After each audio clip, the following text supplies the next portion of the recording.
안녕하십니까. 한국기자협회가 주최하고 방송 6개사 MBN, JTBC, 채널A, TV조선, 연합뉴스 TV, YTN이 공동 주관하는 2022 대선 후보 초청 토론회 사회를 맡은 노동일입니다.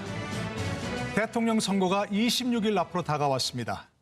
하지만 연일 쏟아진 뉴스와 공약 사이에서 아직까지 마음을 정하지 못한 분들도 많으실 텐데요.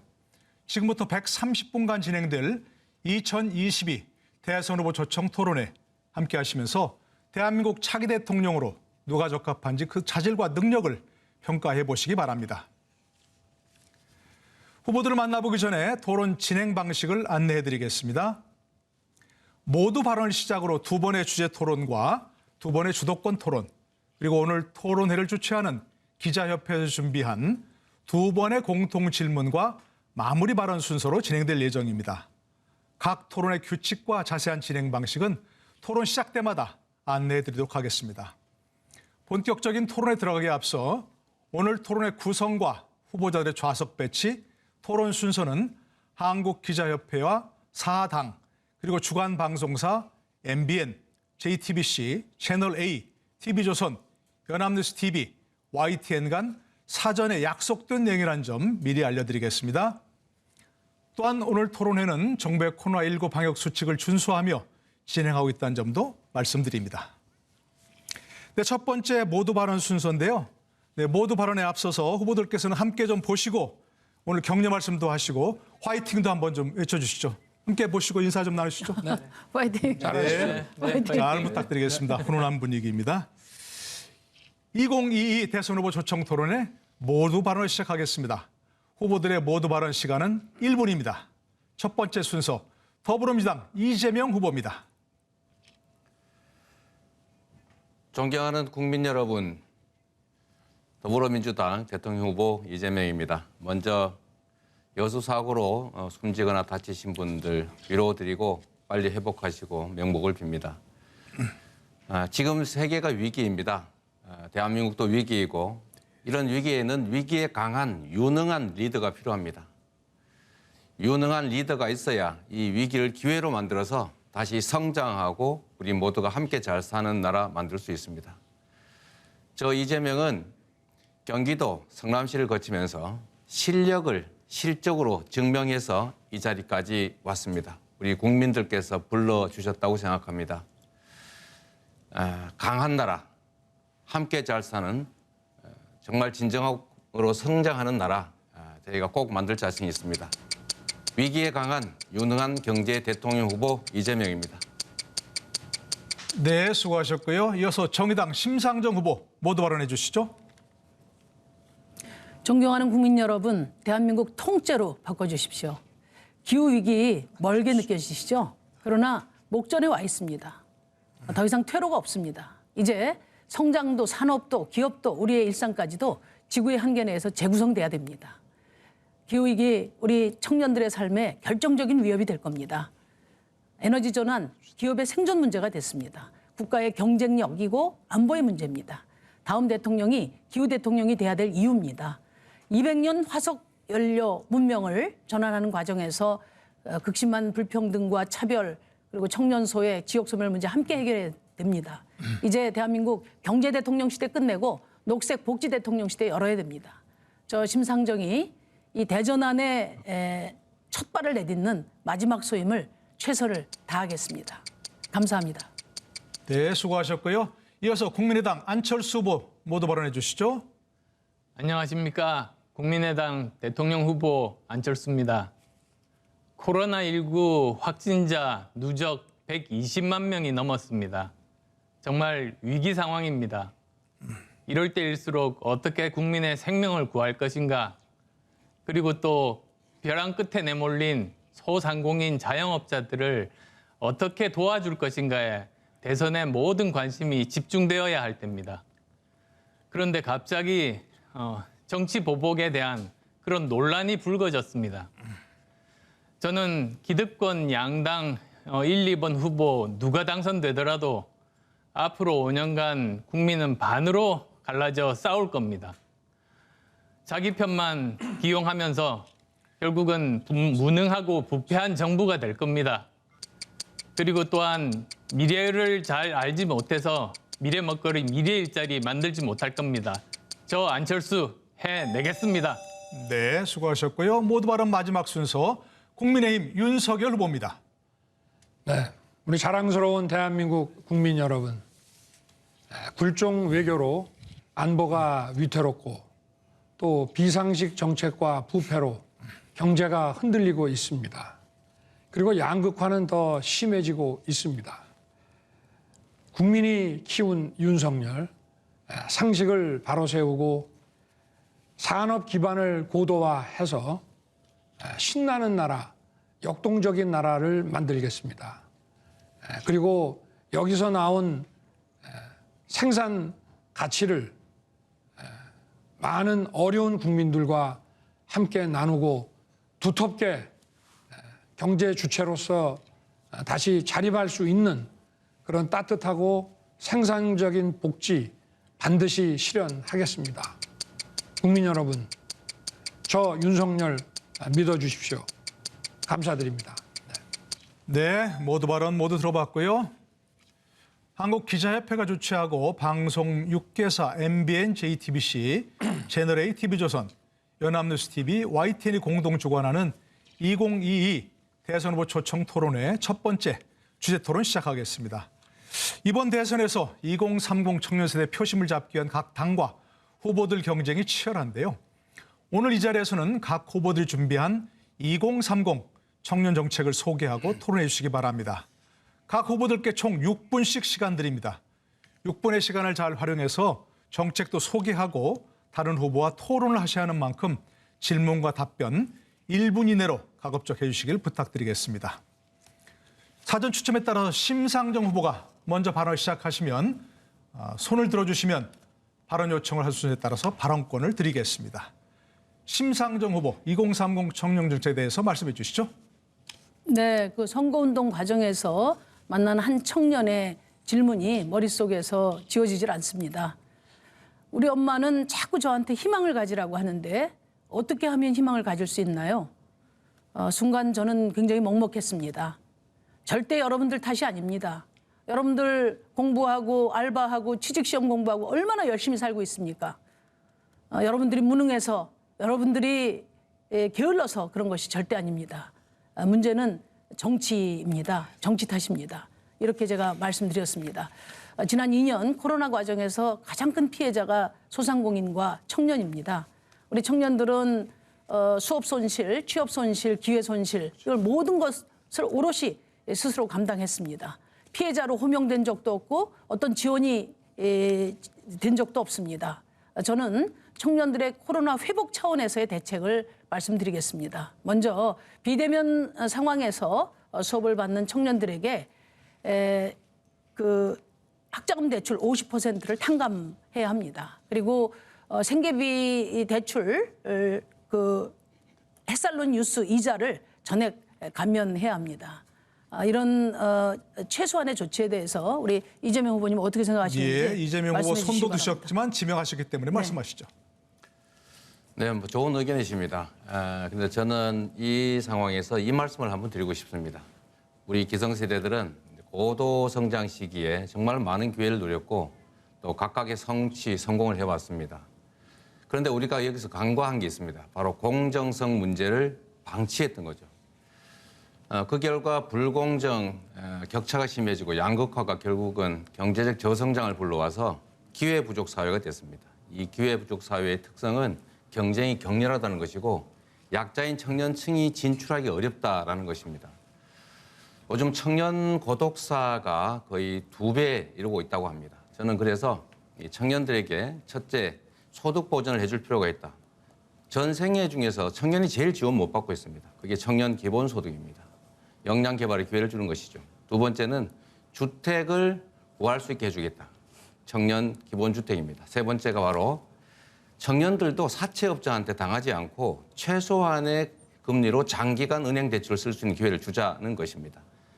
그 외에도 여러 가지 정책들이 있지만 기회가 되면 제가 말씀을 좀 더 드리도록 하겠습니다. 예, 다음 저 안철수 후보께서 손 드셨는데 말씀하시죠. 네, 윤 후보께 묻겠습니다. 윤 후보께서는 누구보다도 공정과 상식 주장하셨습니다. 아마 우리나라가 공정과 상식이 뿌리 박히지 못해서 그런 문제의식을 가지고 계신 것 같은데요. 그렇다면 우리나라에서 공정과 상식을 해치는 가장 근본적인 원인은 뭐라고 생각하십니까? 청년 입장에서 보면은 상급학교 진학하는 데 있어서의 불평등, 불공정, 그리고 취업에 있어서의 불평등, 불공정, 그리고 주거를 장만하는 데 있어서의 부모의 지위가 세습이 되는 경향이 있기 때문에 거기서 나오는 불공정, 이런 것들이 가장 문제가 되지 않나 이렇게 생각합니다. 네, 한마디로 정리해서 말씀드리면 사실 반칙과 특권 그리고 또 기득권 때문 아니겠습니까? 그렇습니다. 이런 것들이 모두 다 모여서 어떤 사회의 변화를 가로막고 있는데 그럼 윤 후보께서는 여기에 대한 어떤 대책을 가지고 계십니까? 뭐 제가 공약 발표할 때도 많이 말씀을 드렸습니다만은 뭐 입시 제도라든지 또 주거에 있어서의 그 청년의 그 기회를 부여하는 문제라든지 또 일자리를 청년에게 넓은 기회가 갈 수 있도록 그렇게 공약을 다 발표하고 말씀을 드린 바 있습니다. 네.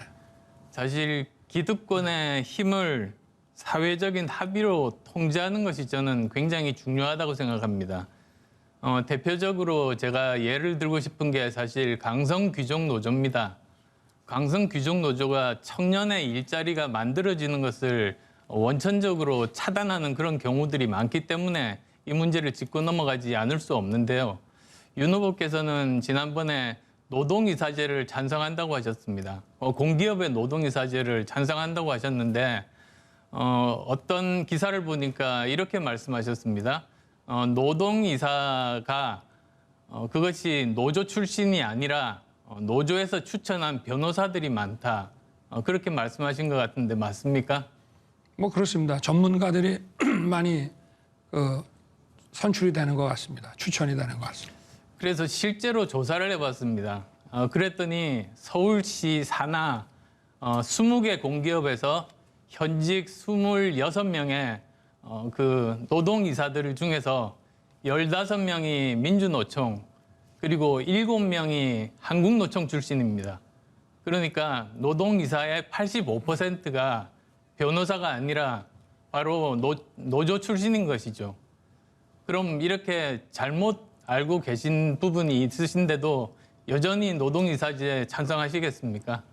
네, 저는 공공기관은 국민의 것이기 때문에 정부에서 임명한 그 간부들에다가 좀 그와 다른 입장에 있는 사람들이 이사가 돼가지고 도덕적 해이 이런 것들을 제어할 필요가 있고, 제가 지난번에도 말씀드렸지만 한수원에 만약에 노동이사가 있었다면은 아마 그 원전 경제성 평가 조작 같은 일은 벌어지지 않았을 것이라고 저는 생각합니다. 예, 이번엔 좀 시간이 많이 남은 순서대로 이재명 후보께 먼저 발언 기회 드리겠습니다. 네, 고맙습니다. 제가 우리 윤석열 후보님께 한번 여쭤보도록 하겠습니다. 사실 공정성 정말로 중요하지요. 그중에서 예를 들면 취업이나 자격증을 따는 데서 공정성 중요하죠. 후보님. 그러실 거라고 보고요. 제가 하나 여쭤보고 싶은 것은 자, 변호사로서의 자격이 있는지는 실력이 있으면 되지 않습니까? 네, 검증해서 실력이 있으면 변호사 자격을 주면 되고 그게 옛날에 사법시험이었는데 지금 로스쿨 때문에 일정 대학원까지 로스쿨까지 나오지 않으면 변호사 자격을 딸 수가 없잖아요. 그래서 제가 그중에 일부만이라도 사법시험 체제 이걸 부활하자라고 하고 있는데 이 점에 대한 의견이 어떠십니까? 저는 개천에서 용날 기회를 넓게 부여하자는 말씀의 일환인 것 같은데 지금 변호사가 1년에 한 2,000명이 나오고 취업도 제대로 안 되고 있습니다.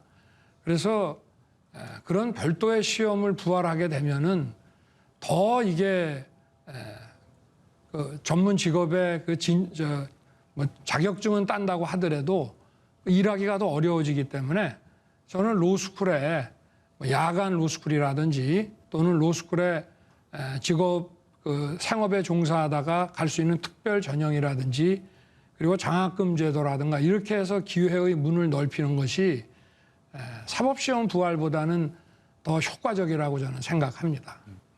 어쨌든 뭐 알겠습니다. 제가 생각하기로는 어떤 자격을 인정하는데 그 자격을 받기 위한 자격을 또 만드는 것은 적절치 않다 이렇게 생각합니다. 네. 제가 네, 윤석열 후보께서 답변만 하셨는데 혹시 좀 말씀할 기회 드리겠습니다. 예, 이재명 후보께 좀 물어보겠습니다. 지금 그 청년 실업률이 역대 최악이고 이 취업이 이제 바늘구멍인데 불공정 채용에 대해서 분노하고 계셨는데 그 시장 재직 시절에 그 성남산업진흥원을 보면은 34대 1, 이제 68명이 지원해서 2명을 뽑고 또 어떨 때는 35대 1로 140명이 지원해서 3명을 뽑는데 이 대부분이 뭐 선거운동을 했던 선거대책본부장의 자녀라든지 또 시장직 인수위원회 자녀라든지 이렇게 해서 성남 산하의 이 중요한 일반인들이 가기가 쉽지가 않은 이런 데에 막 들어가는데 이 부분에 대해서는 좀 공정을 평소에 주장하시는 거하고는 좀 다른 게 아닌가 싶고요. 또 한 가지는 그 청년에게 제일 중요한 것이 이제 일자리 다음으로는 주거고 또 기본주택에서 그 임대주택 100만 채 말씀을 선거 공약에도 하셨는데 그 대장동 개발에서도 기반 시설로 그 임대주택 부지를 만들어 놨는데 그거 역시 LH에 팔면서 6.7%만 임대주택 짓고 나머지는 분양주택 질 수 있도록 이렇게 해주고 또 백현동에도 1200세대 아파트를 허가해 주면서 임대주택 비율을 10분의 1로 줄였는데 이거는 우리 이재명 후보께서 대선 공약으로 말씀하신 거하고 너무 차이가 나서 이 기본주택으로서의 임대주택 100만 채가 정말 진정성이 있는 공약인지 제가 한번 좀 궁금합니다. 네. 우선 첫째로 지금 지적하신 내용은 전혀 다 사실이 아닙니다. 그 당시에도 이미 감사원에서 수차례 감사를 해서 문제가 없고 공개 경쟁 시험으로 뽑았다는 말씀드리고요. 대장동 문제도 마찬가지로 지금 말씀하시는 건 제 후임 시장이 있을 때 벌어진 일인데 그러나 객관적 결과적으로 보더라도 거의 동일한 수의 공공신혼 부부용 주택이 공급됐습니다. 임대가 아니라 이제 공공주택으로 바뀐 것이니까요. 그 점은 오해가 없어지길 바라고 오히려 제가 이 지점에서 한번 지적을 하자면 지금 부인께서 지금 도이치모터스 이거 지금 주가 조작에 연루돼 있다는 말이 많은데 후보님 얼마 전에 그 5월 달 이후로는 뭐 거래하지 않았다는데 그 후에 거래를 수없이 했다는 수십억 수십 차례 거래가 있다는 얘기도 있지 않습니까? 주가 조작 같은 건 피해자가 수천 수만 명이 발생하는데 이건 공정하고는 전혀 관계가 없는 것 같은데 이 점 한번 설명해 봐 주시죠. 계속 그 얘기 하실 건지. 네, 윤 후보 잠깐 답변 듣고 심상 정보 바로 드리겠습니다. 이거는. 꼭 지금 말씀하셔야 되겠습니까? 타이밍이? 예. 그럼 좀 심상 정보 먼저 지금 꼭 하셔야 되겠다니까 듣고 윤 후보께 이건 주도권 기회 토론이 드리겠습니다. 아니지 말씀하시죠. 않습니까? 네, 맞습니다. 예. 네. 그 저 두 후보님께 말씀드리고 싶은데 이건 지금 청년 정책을 논의하는 자리이기 때문에 우리 청년들이 다 지금 지켜보고 있습니다. 청년 얘기 한정해서 하고 다른 얘기는 주도권 토론에서 해주시기를 바라고요. 그 우선 제가 이야기 듣다 보니까 우리 안철수 후보께서 노동이사제를 이렇게 강력하게 반대하시는 걸 잘 이해를 할 수가 없어요. 거액 받아가면서 사회이사 임명되면 그 경영주나 또 회사 주 오너들 들러리 서는 식으로 그렇게 역할을 하는 사회이사가 아니라 이해 당사자들이 함께 참여하는 경영 참가, 노동이사제가 당연히 맞고 공공부문뿐만 아니라 저는 민간부문까지 이게 확대가 돼야 된다고 생각합니다. 우리 그 안철수 후보께서는 포스코의 사회이사를 경험하신 적이 있고 이사장까지 하신 적이 있는데 굉장히 고액의 연봉을 받으신 걸로 제가 알고 있고요.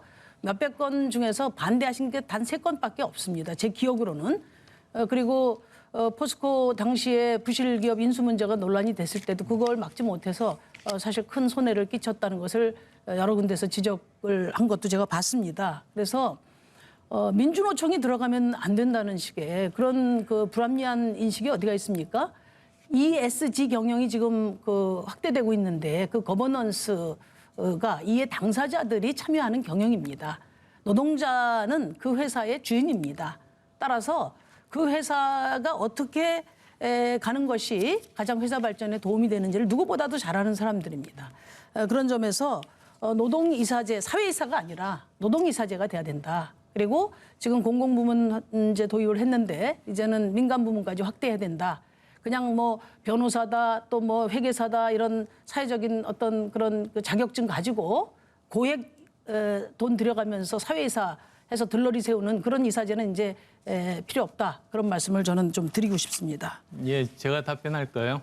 네, 뭐 여러 가지 말씀하셨습니다. 지금 한꺼번에 말씀을 하셨는데 크게 두 가지인 것 같습니다. 우선은 지금 현재 공기업은 사실상 국민의 세금으로 운영되는 그런 기관입니다. 그리고 또 방만하게 경영되는 것은 모든 국민들이 알고 있는 사실입니다. 그런데 이 노동이사제를 도입을 함으로써 공기업의 개혁이 잘 이루어지지 않을 가능성이 많다. 저는 그런 뜻에서 말씀을 드리고, 그리고 또 이것이 독일의 또 노동이사제와는 다릅니다. 우리나라만의 어떻게 보면 전 세계에서 유례를 찾아볼 수 없는 이런 제도라는 말씀드리고요. 그다음에 또 제가 포스코 이사를 했을 때 뭐 여러 가지 또 이야기를 하셨습니다만 포스코 이사회에는 이렇게 돼 있습니다. 처음에 안건들을 이사들이 먼저 보고 미리 자기 의사를 밝힙니다. 그래서 부결될 것은 아예 올라가지를 않습니다. 그러다 보니까 전체 중에서 반대하는 것이 작아 보이지만 실제로는 훨씬 더 많은 반대들을 사회이사들이 해서 주주의 이익을 보호하고 회사의 미래를 제대로 결정했다. 그렇게 말씀드립니다. 네, 아까 윤석열 후보께 좀 이재명 질문하셨는데 답변하시겠습니까? 아니면 다른 말씀하시겠습니까? 청년하고는 무관한 일이지만 제가 답을 좀 해드리죠. 그러시죠. 네. 뭐 검찰에서 한 2년 이상을 관련되는 뭐 기자와 관계자들을 뭐 별건의 별건을 거듭해 가면서 조사를 했고, 우리 이재명 후보가 연루된 그 대장동 그 게이트에 비해서 그 작은 사건임에도 불구하고 훨씬 더 검찰에서 연인원을 더 많이 투입해서 했고, 아직까지 뭐 무슨 문제점이 드러난 적은 없습니다. 그리고 제가 5월까지 2010년 5월까지나 했다고 하는 것은 재작년에 그 유출된 그 첩보에 등장하는 인물과의 거래가 그랬다고 말씀을 드렸고, 벌써 제가 경선 당시에도 계좌까지 전부 다 공개를 했습니다. 네. 예, 심상정 후보께서 지적하신 대로 청년 정책에 좀 집중해 주시면 좋겠다 말씀드리고요. 이재명 후보 손 먼저 드셨습니다. 네, 이게 시작이 됐기 때문에 끝내면 제가 마치 할 말이 없는 것처럼 들려지게 있어서 제가 조금만 더 말씀드리겠습니다. 양해 부탁드립니다. 일단 대장동 얘기 또 하시는데요. 대장동은 박영수 특검 딸 돈 받았죠. 곽상도 의원 아들 돈 받았죠. 우리 윤 후보님 아버지 집 팔았죠. 저는 공익 환수를 설계했고 국민의힘은 배임을 설계한 겁니다. 그쪽이 부정부패를 설계한 거죠. 제가 답변해야 됩니까? 윤 후보님이 답변해야 됩니까? 이 점 분명하게 해드리고요. 또 한 가지는 공공지구 임대주택 얘기도 그 원래 LH가 임대주택 지으려고 준비하고 있던 거 그 포기시키고 아시는 분이 그 개발해서 100% 수백억 개발이 취하고 개발 부담금도 안 냈잖아요. 그런 부분에 대해서 먼저 좀 돌아보시면 좋겠다는 생각이고, 마지막으로 이거 한번 여쭤보겠습니다. 노동 시간은 점점 앞으로 단축해 가야 되는데 이 청년들이 장시간 노동, 크런치 타임 뭐 이런 것 때문에 죽어가고 있습니다. 96시간, 89시간인가 일하다가 과로사한 청년도 있는데 120시간씩 일하는 거 정말 어렵거든요. 우리 심상정 후보님은 4일제 주장하시고 저는 4.5일제를 시범적으로 하자 이렇게 하고 있는데 이 점에 대한 노동시간 단축에 대한 의견을 한번 듣고 싶습니다. 네, 먼저 윤석열 후보께 질문하신 거죠? 네, 뭐 예, 경사하면서. 답변 네. 듣겠습니다. 뭐 노동시간이야 단축하면은 싫어할 사람이 없습니다만은 우리 경제 산업의 현실을 감안해서 해야 될 문제 아니겠습니까? 그리고 대장동이라고 하는 거는 당시에 시장인 이재명 후보께서 하신 것이고, 저 박상도든 뭐 박영수 변호사든 간에 여기서 나온 돈 8,500억이 도대체 어디로 흘러갔는지 전혀 지금 검찰이든 뭐 조사도 안 하고 특검도 안 되지 않습니까?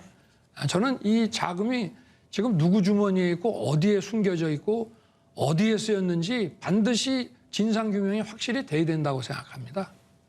예, 심상정 후보 손 드셨고요. 다음에 안철수 후보께 바로 기회 드리겠습니다. 예. 그 이제 이재명 후보님하고 윤석열 후보님이 청년 등 생애 최초 주택 구입자에게 LTV 담보대출을 최대 80에서 90%까지 해주겠다. 이렇게 이제 말씀을 하셨어요. 네. 지금 청년들이 지금 가장 고통을 받고 있는 게 주택 문제고 또 부채의 절반 가까이가 이제 주거 문제 때문에 발생했기 때문에 주택 문제가 중요합니다. 그런데 지금 말씀하신 대로 90%까지 올리면 이제 서울 집값이 이제 평균이 12억인데 10억만 잡아도 9억까지 대출을 해주는데 30년 동안 만기를 할 경우에 원리금이 월 한 330만 원인데요. 그러면 총 부채 상환 비율이 40%면은 소득이 1억은 돼야 되거든요. 네. 최소.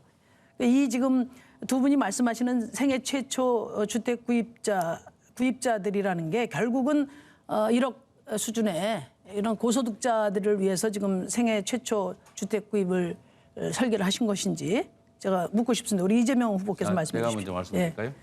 아주 뭐 정확한 지적이십니다. 그런데 약간 전제가 다르다는 점 말씀드립니다. 저희는 지금 현재 시세를 말씀드리는 게 아니고 조성 원가와 건축 원가가 지금 현재 시세의 절반 정도에 불과하기 때문에 그 분양가로 하겠다는 말씀을 먼저 드리고요. 그러니까 신규 공급 주택의 공급의 30%를 보장하는데 거기에 90% 그러니까 당시 분양가의 90% 정도를 대출해 준다는 것이고요. DSR은 그러니까 규모를 뭐 수십 평짜리가 아니고 한 20평 정도면은 한 3억대 되겠죠. 어느 지역에 2, 3억짜리가 있습니까? 20평짜리가? 김포나 이런 데 충분히 가능합니다. 김포에 20억짜리가 잠깐만요. 있습니까? 제가 아니 20평짜리가 있습니까? 20평짜리가 그건 지을 수 3억입니까? 예. 자, 그러지 마시고요.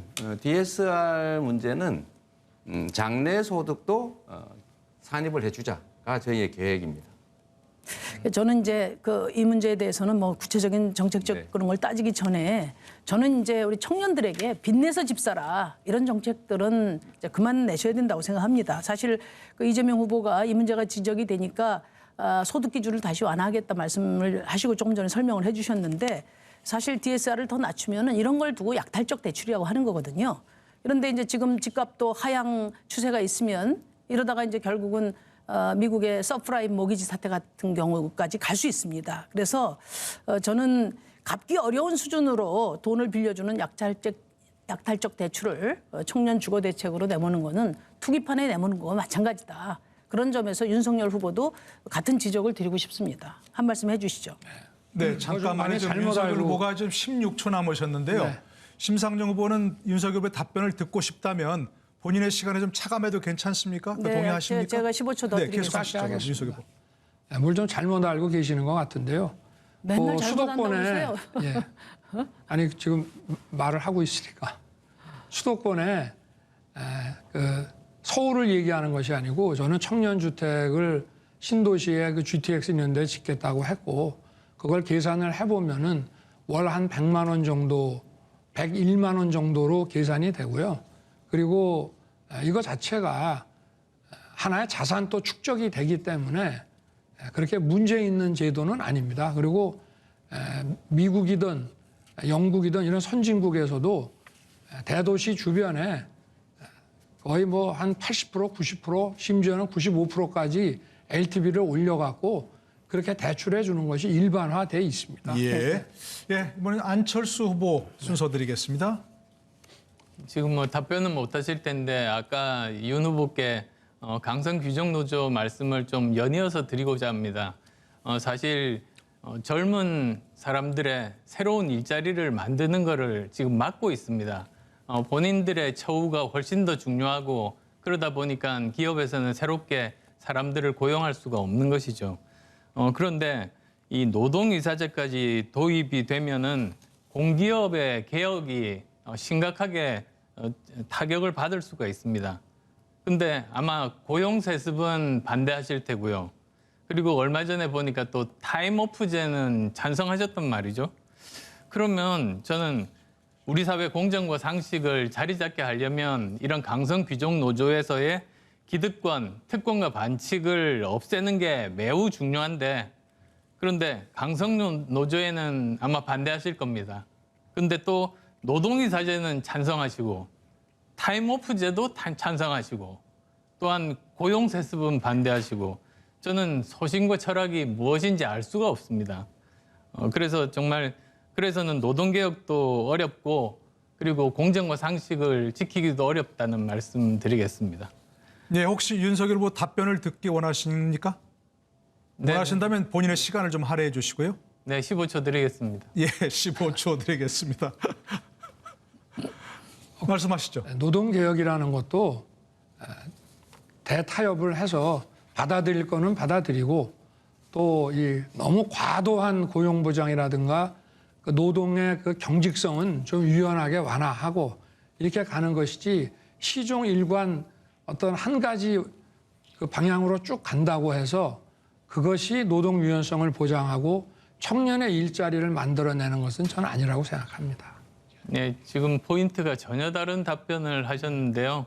어쨌든 다음으로 시간은 그렇게 많지는 않지만 이재명 후보께 좀 묻겠습니다. 네. 청년 기본소득 연간 7조 원 정도 드시죠?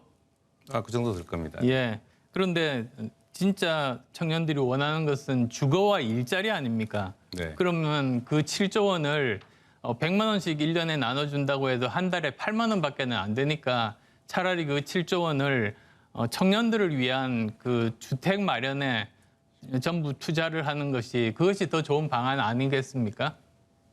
주택 문제는 또 별도로 해결해 가야죠. 아까 말씀드렸던 것처럼 311만 호라고 하는 총 공급량의 30%를 우선 분양받거나 아니면 기본주택으로 공급받을 기회를 별도로 만들어 드려야 됩니다. 재원이 굉장히 많이 드는 걸로 저는 계산이 되고 있습니다.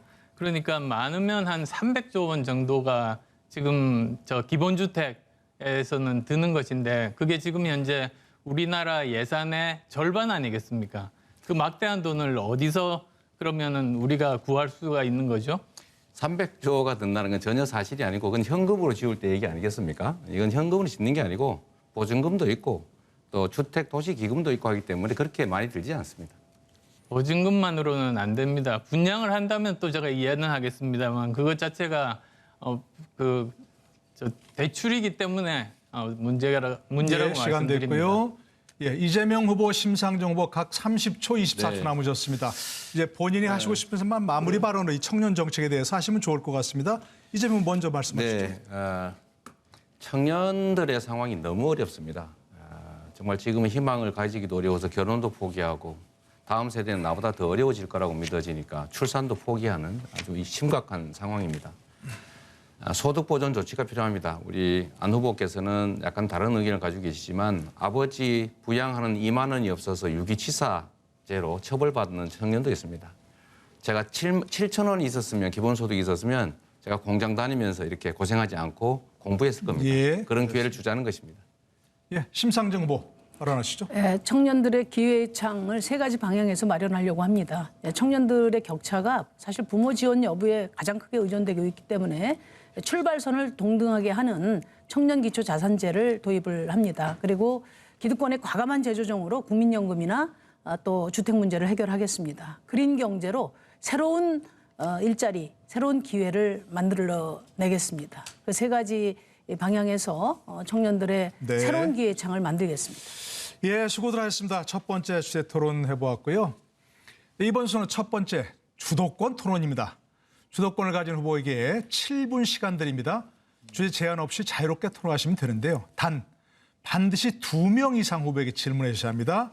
제한된 시간 내에 치레한 토론을 위해서 주도권자 1회 발언은 1분 20초 이내로 꼭 해주시고요. 상대 후보에게는 최소 30초 발언 시간을 확보해 주셔야 합니다. 뜨겁게 토론하시되 한 후보에게만 질문하거나 질문이 1분 20초를 넘을 경우 또 답변에 필요한 30초 시간을 보장하지 않을 경우 사회자가 개입하지 않을 수 없다는 점도 아울러 말씀드리겠습니다. 네, 주도권 토론 첫 번째 순서 안철수 후보입니다.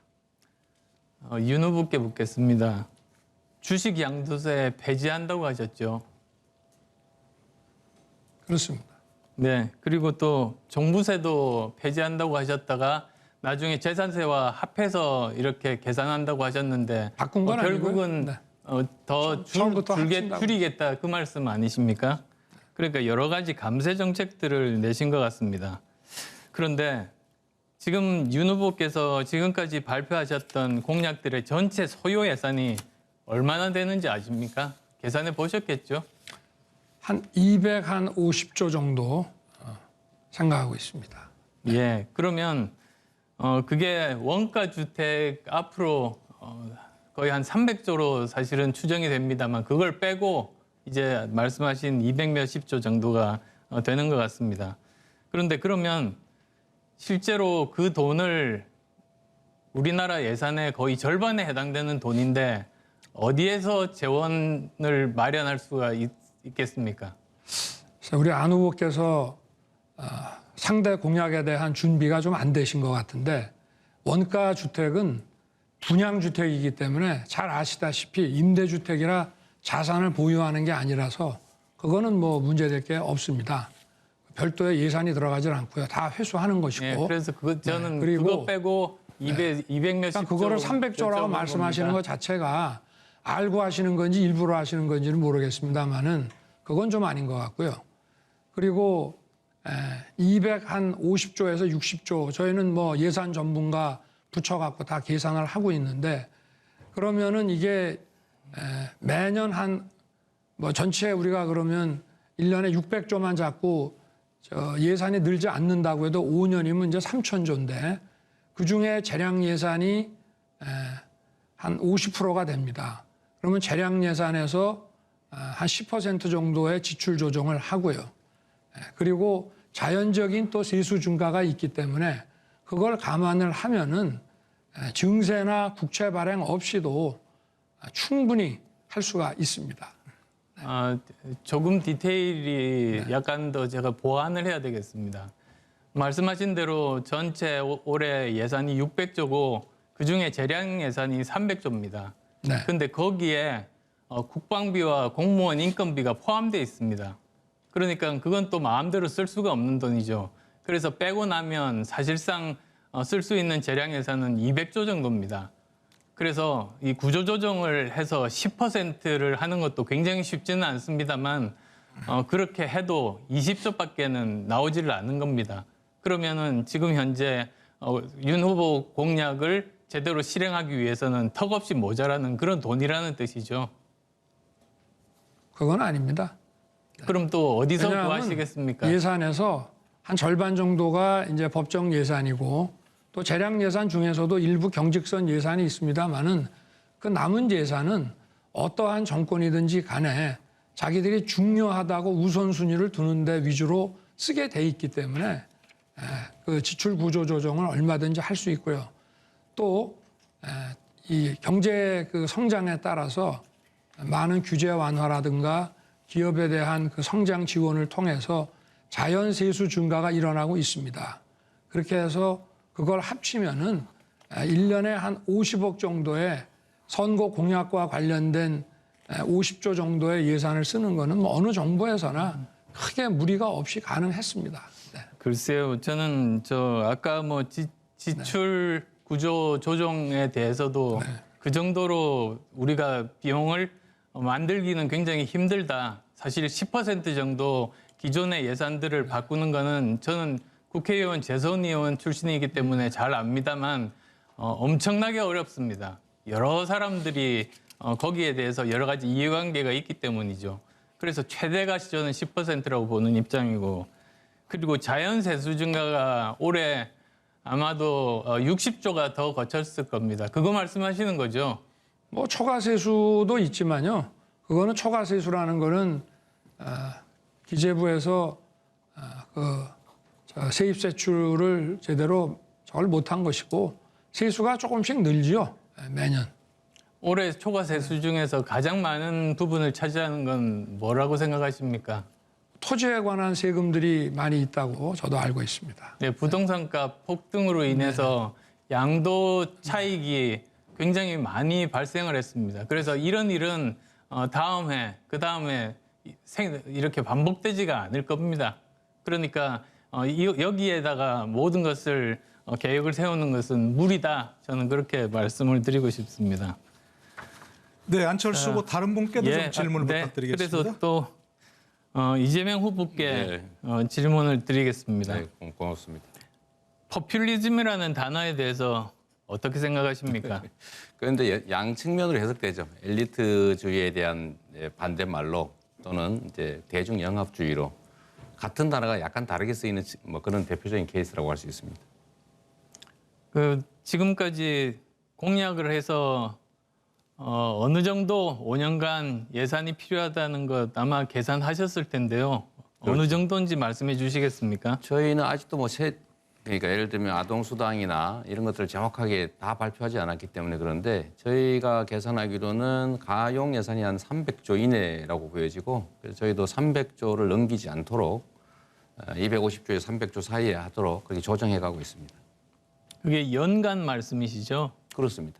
예, 5년간 하면 총 연간은 아니고 연간이 그렇게 생길 수가 없죠. 예. 다 합쳐서 5년 동안. 저희들이 계산해 보니까 연간 80에서 400조, 5년간을 하면 400에서 2천조 정도가 됩니다.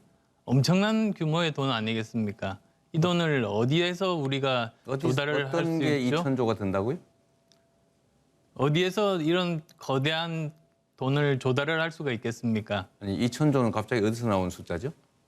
네, 저희들이 계산했는데 나중에 보여드리겠습니다. 네, 전혀 저희로서 납득이 안 되네요.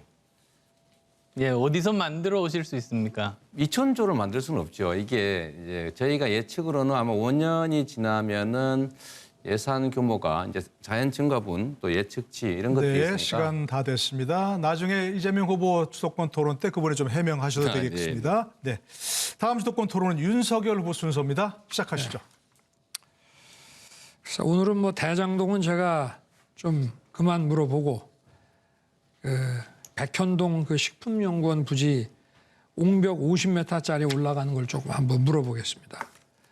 유능한 경제 행정의 달인이라고 늘 말씀을 하시니까 이게 지금 용도 변경이 2번이나 이제 반려를 하다가 우리 이 후보님의 법률사무소 사무장이자 또 성남시장 선대 본부장을 하신 분이 이 개발 시행업체에 영입이 되니까 이게 자연녹지, 산속에 있는 자연녹지에서 4단계를 띄워가지고 준주거지가 되면서 용적률이 5배가 늘고.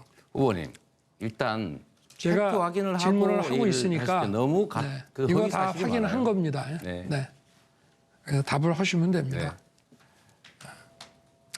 그래서 지금 이 업자는 한 3천억 가량의 그 특혜를 받습니다. 물론 거기서 임대주택을 또 10분지 1로 또 낮춰주는 재승인도 했는데 지금 문제는 여기 50m 이 옹벽이라고 하는 거는 지난번에도 산림청장이 자기 이런 거 처음 본다고 하거든요.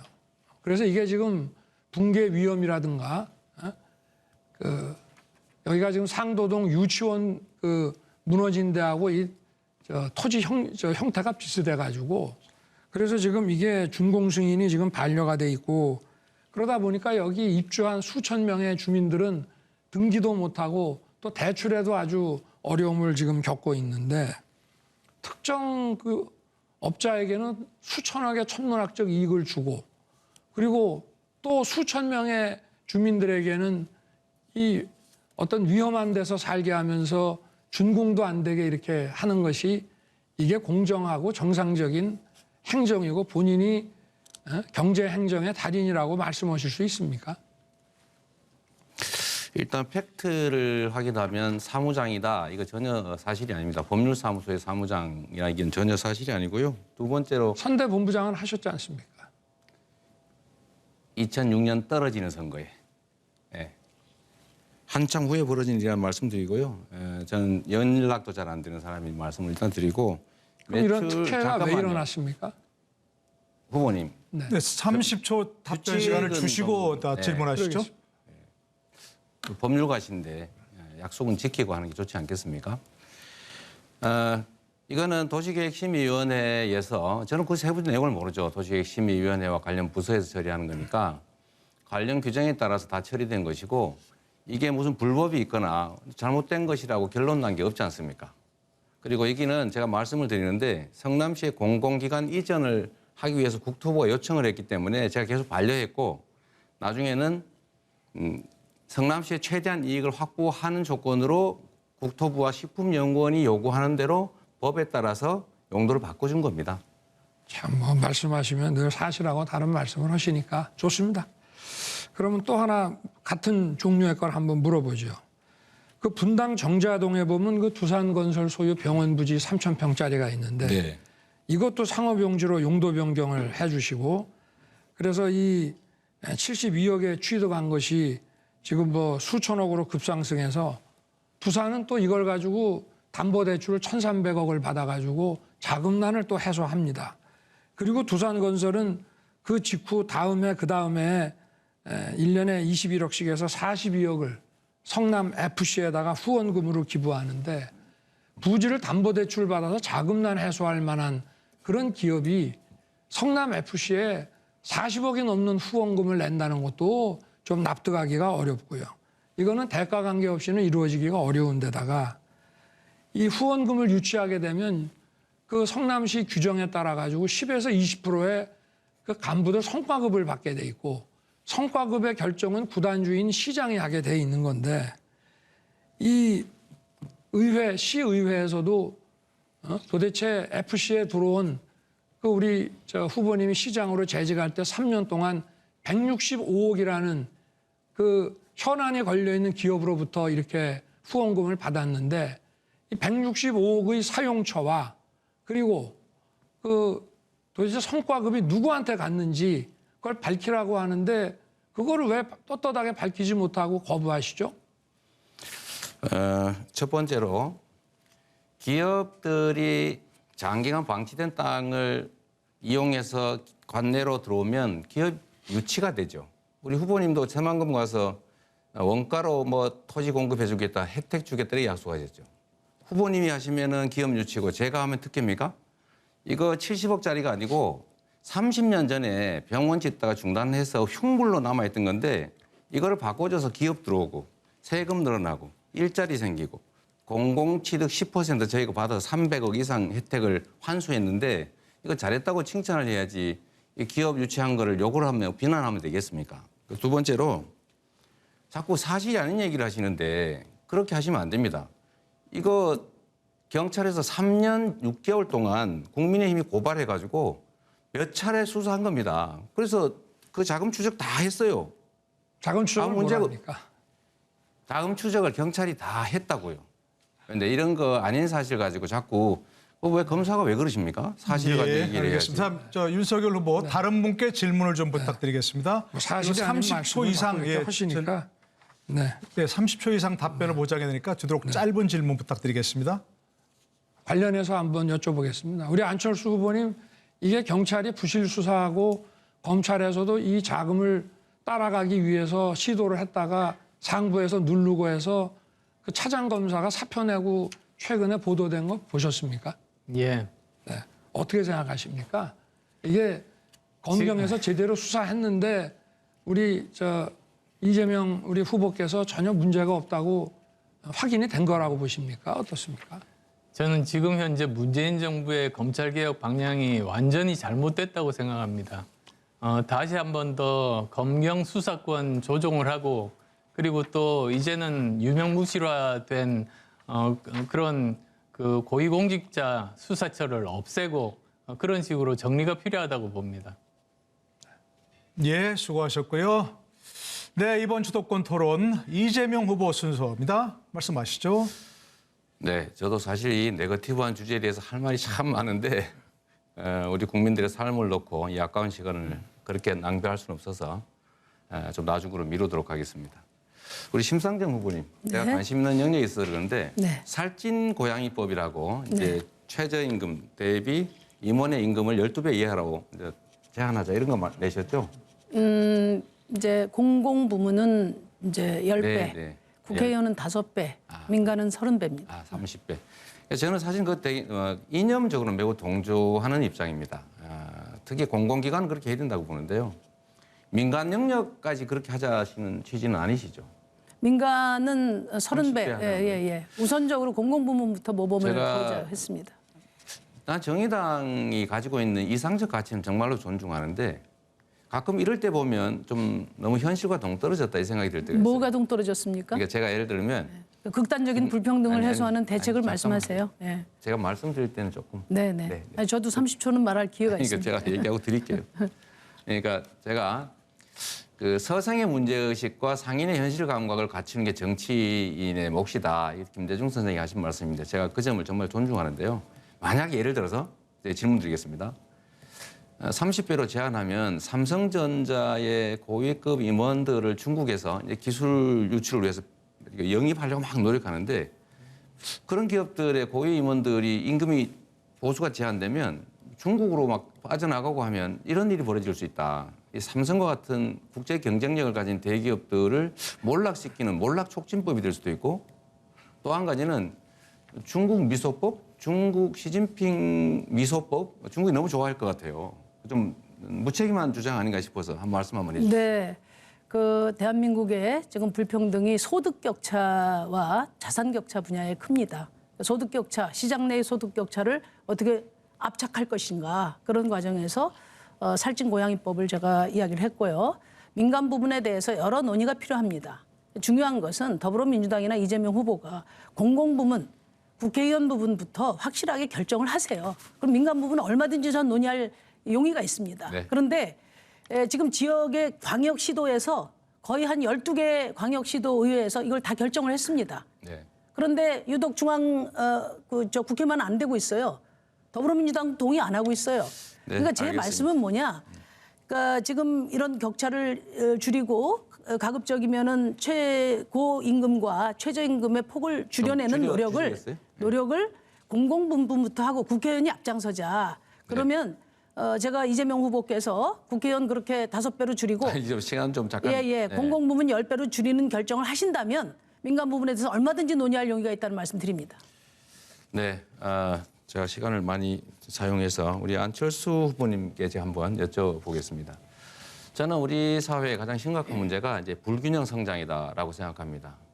과거에는 자원이 부족하니까 특정 기업, 즉 재벌 또는 특정 지역, 수도권 여기다 집중 투자를 했는데 나름 효율성이 있었고 성장에 기여했지만 이제는 이게 너무 지나쳐서 수도권은 미어터지고 있어요. 제가 경기도를 관할하고 있는데 이 경기도의 광주에 가보면 초등학교에 수업할 공간이 없어가지고 마치 그 피난 때처럼 운동장에 컨테이너 놓고 수업하고 있습니다. 근데 지방은 인구가 줄어서 지금 소멸한다 이런 막 비명을 지르고 있어요. 이 문제를 해결하기 위해서는 지방에 대한 대대적인 투자를 통해서 균형 발전을 해야 되는데 균형 발전과 관련된 우리 안 후보님 생각은 어떻습니까? 저는 재정도 인프라 투자도 또 산업 연구기관 학교 배치 이런 것들에 지방에 우선권을 줘야 된다라고 생각하거든요. 혹시 저는 그래서 남부 수도권, 그러니까 영남, 호남을 묶은 양 대규모 이제 그 발전 구역 또는 대구 경북권, 부울경 아니면 광주, 전남 이런 쪽에 집중 투자를 해서 메가시티를 만들자 이런 계획을 가지고 있는데 우리 후보님은 혹시 그런 관련 계획이 있으신지 한번 여쭤보고 싶습니다. 네, 2가지입니다. 사실 균형 발전에 대해서 제가 신념을 가지고 있습니다. 그런데 지금까지 공기업을 중앙에서 아무리 내려보내도 그 지역이 발전하지 못했습니다. 핵심은 민간 기업을 유치할 수 있을 만한 권한을 지자체에게 줘야 되는 겁니다. 법적인 권한 그리고 또 재정적인 권한을 가지고 있으면 서로 경쟁적으로 좋은 기업들을 유치하기 위해서 국내외 좋은 기업들에게 열심히 네. 그렇게 세일즈를 할 겁니다. 그리고 또한 말씀하신 그런 메가시티 500만 명이 이상이 되면 자체적으로 경제가 발전하고 그 내부에서 선순환이 가능하다는 그런 사회학자들의 그 증명도 되어 있습니다. 그래서 따라서 먼저 부울경 850만부터 먼저 성공 사례를 만들고 네. 그것을 전국에 이렇게 다 퍼뜨린다 그런 생각입니다. 저하고 생각이 거의 일치하시는 것 같습니다. 메가시티 구성을 하고 남부 수도권을 만들고 자체적인 발전 역량을 확보한다. 뭐 공감합니다. 우리 윤 후보님, 제가 이거 하나 여쭤보겠습니다. 지방에 예를 들면 유익한 시설을 가는 것도 좋은데 불이익한 시설을 배치하면 안 된다는 것도 이해하시겠죠. 균형 발전을 위해서는. 그런데 경제적으로 손실이 큰 별로 도움이 안 되는 사드를 지방에 배치하겠다고 하셨는데 구체적으로 어디 배치하실지 이제 지방이 아니고 그게 필요한 곳에다 설치를 하든지 설치를 포기하든지 해야 되는데 한 번만 더 의견을 말씀해 주시겠습니까? 그건 뭐 군사 그 전략 전술적인 거니까 가장 수도권 방어에 유리한 위치에 있는 그 지점을 선택을 해야 되겠죠. 네. 네. 글쎄요. 그 원전 문제도 마찬가지인데 원전을 지금 추가 설치하시겠다고 하셨지 않습니까? 그건 또 어디다 설치하실 겁니까? 원전은 지금 짓고 있는 거는 다 짓겠다고 했지 추가로 새 지역에다가 넣겠다고는 아직 말씀을 안 드렸습니다. 4기 추가 건설한다고 하지 않았습니까? 안 했습니다. 네. 그래요? 네. 어쨌든 저는 이 지방 균형 발전, 지역 균형 발전이 정말로 중요한 우리 시대의 과제라고 생각합니다. 이거는 배려의 문제가 아니고 이제는 우리 국가가 지속적으로 성장 발전하기 위한 피할 수 없는 핵심 과제다 이렇게 생각합니다. 결국은 우리가 가지고 있는 재원이나 아니면 뭐 산업 배치, 인프라 구축에서 지방에 많은 걸 양보해야죠. 그런데 의외로 우리 국민들께서는 이런 부분에 대해서 매우 공감도가 높으십니다. 제가 경기도에서 공공기관을 북부 동부로 이전할 때 많은 분들이 흔쾌히 동의하셨다 이 말씀 참고로 드립니다. 예, 수고하셨습니다. 이번 주도권 토론 심상정 후보 순서입니다. 네, 저에게 1분 발언을 요청하신 시민 청주고등학교 교사 김지 선생님을 대신해서 제가 차별금지법에 대해서 이 후보님께 질의하겠습니다. 어제 문재인 대통령께서 내 남은 임기 내에 차별금지법을 적극적으로 추진하겠다 이렇게 이야기를 했는데요. 지금 이재명의 민주당 맞죠? 어떻게 하실 겁니까?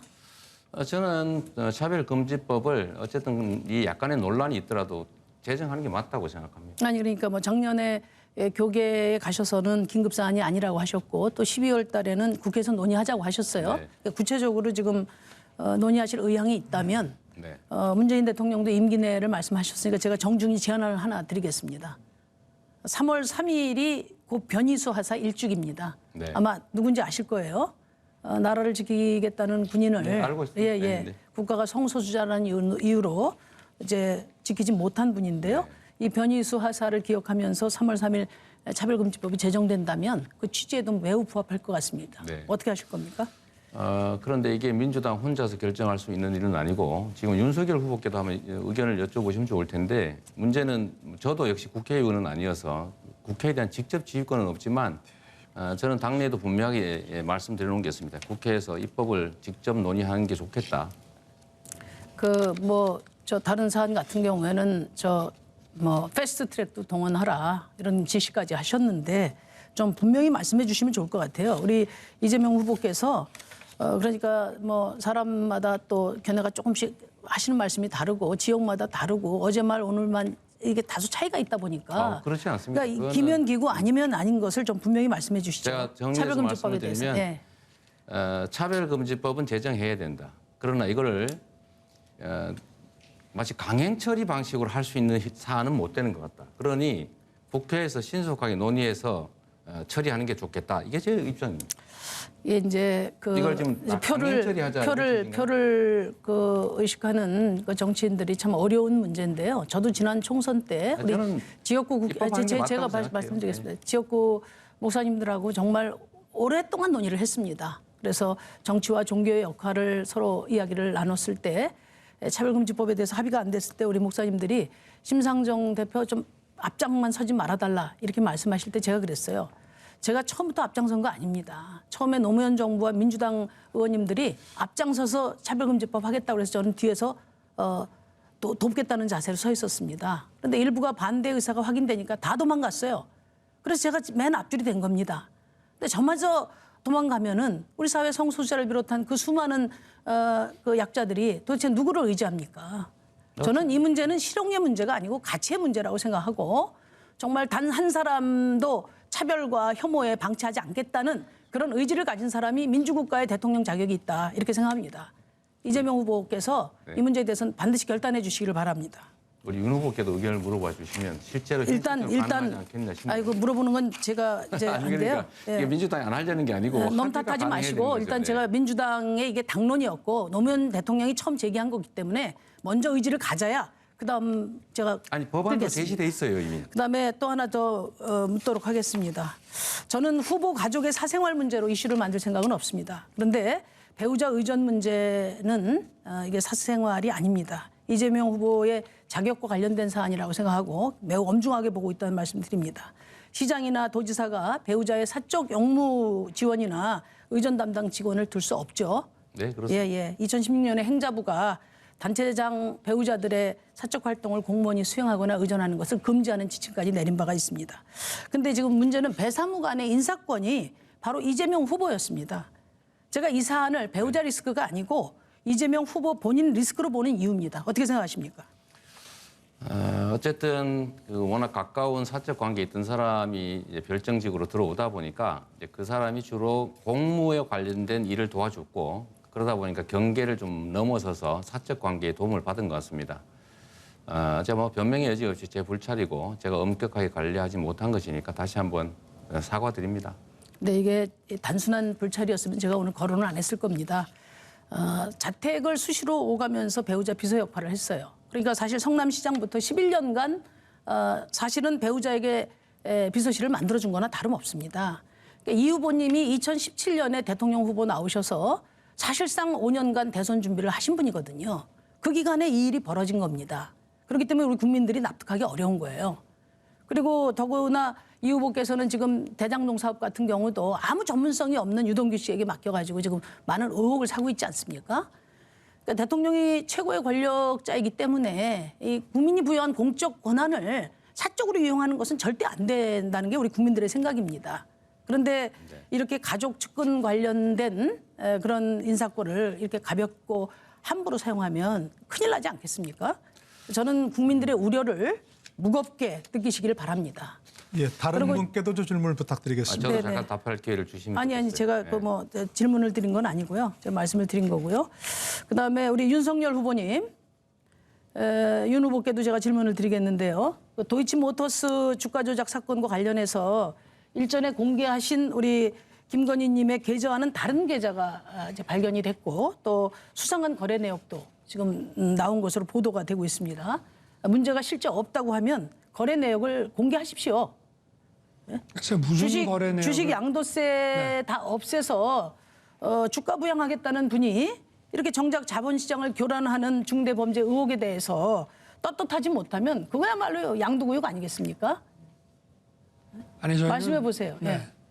지금 검찰 수사 과정에서 나온 자료들이 어떻게 언론에 유출이 돼가지고 뭐를 의미하는 건지도 알 수가 없고 처음에 재작년 이맘때 등장했던 그 경찰의 첩보가 어디 뉴스타파에 넘어가서 나왔던 그 부분에 대해서 제가 다 해명을 했고요. 아니, 그러니까 계좌 공개도 그런 얘기 했고, 들으려고 제가 이 귀한 최근에 시간 물어본 거 아니고요. 아니, KBS에서 제가 주도권이니까 좀 가만히 계세요. 잠깐만요, 심 후보님. 좀 예. 30초 이상 좀 말씀을- 답변을 아니 제가 지금 보장해야 시간이 됩니까? 없어서 마무리를 지려고 합니다. 그래서 잠깐만 그럼 답변을 좀 들으시고 하셔야 됩니다. 30초 이상 드려야 되는 30초 룰이 드렸습니다. 있습니다. 드렸습니다. 30초. 네. 예, 잠깐 말씀하시죠. 말씀. 네. 그러니까 제가 드리는 말씀은 대통령 후보는 이런 의혹이 제기되는 것만으로도 국민들께 죄송한 겁니다. 모든 의혹에 성실하게 답할 의무가 있어요. 검찰 수사 떳떳하시면은 2년 계좌를 받았습니다. 공개하십시오. 네. 네, 알겠습니다.